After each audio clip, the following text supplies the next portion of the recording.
Mes frères et sœurs, je suis content franchement de vous faire part d'un constat. Alors, le constat, il est réel. Et j'allais dire qu'il est même historique. Parce que depuis un certain temps, même dans notre enfance, les choses étaient en train de se faire. Et nous qui avons connu Christ, nous voyons ces choses se faire. Alors, qu'en est-il? Frères et sœurs, il se trouve que bien de personnes, j'allais dire bien de serviteurs de Dieu, de façon générale,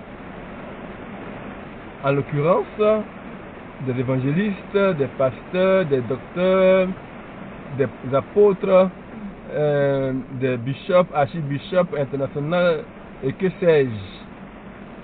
Toutes ces personnes-là, disais-je, ont eu à entreprendre des choses qu'ils ont certainement appris de leur père.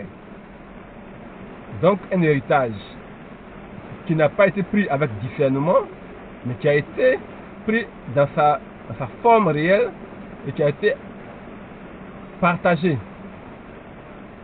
Et où des personnes se trouvent en train de faire des choses qui ne sont pas correctement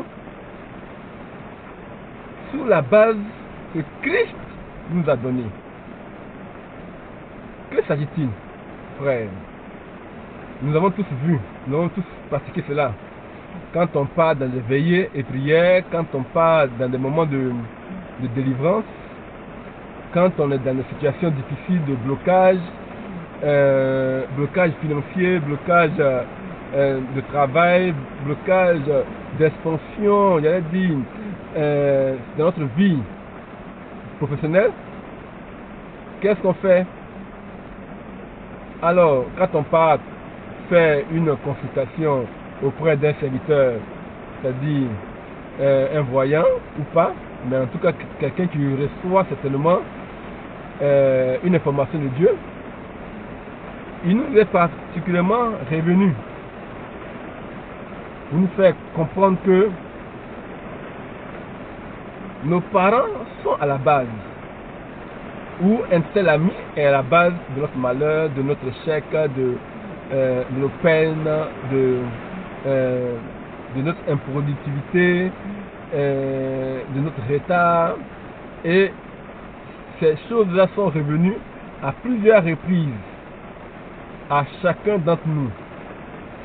Et même au point où, quand c'est venu, chacun a eu information pour dire que pour que tu sois délivré, pour que tu ne sois plus sous ce joug-là,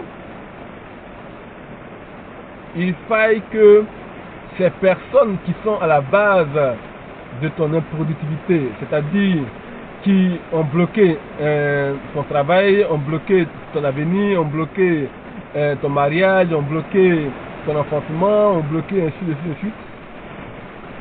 Ces personnes-là, s'ils ne lâchent pas, d'autres ne disent même pas s'ils ne lâchent pas, ces personnes doivent mourir pour que tu sois libre. Et ça a été légué. Chacun de nous a pensé qu'il était bon de pouvoir envoyer des paroles pour qu'il puisse mourir, pour qu'il puisse lâcher prise. Oui, en ayant certainement un bras cassé, un pied cassé, ou même qui subissent ce qu'eux-mêmes ils ont lancé. Beaucoup de serviteurs ont appelé ça retour à l'envoyeur. Beaucoup de serviteurs ont appelé ça retour à l'envoyeur. Donc, s'ils avaient demandé à ce que tu meurs, c'est eux-mêmes qui vont mourir. S'ils avaient demandé à ce que tu puisses souffrir, c'est eux-mêmes qui vont souffrir. Quand tu passeras par ce serviteur-là, après les prières ou les jeûnes et prières, cela devait se faire ainsi. Alors, frères et sœurs, je viens pour vous dire que toutes ces pratiques ne sont pas de Christ. toutes les pratiques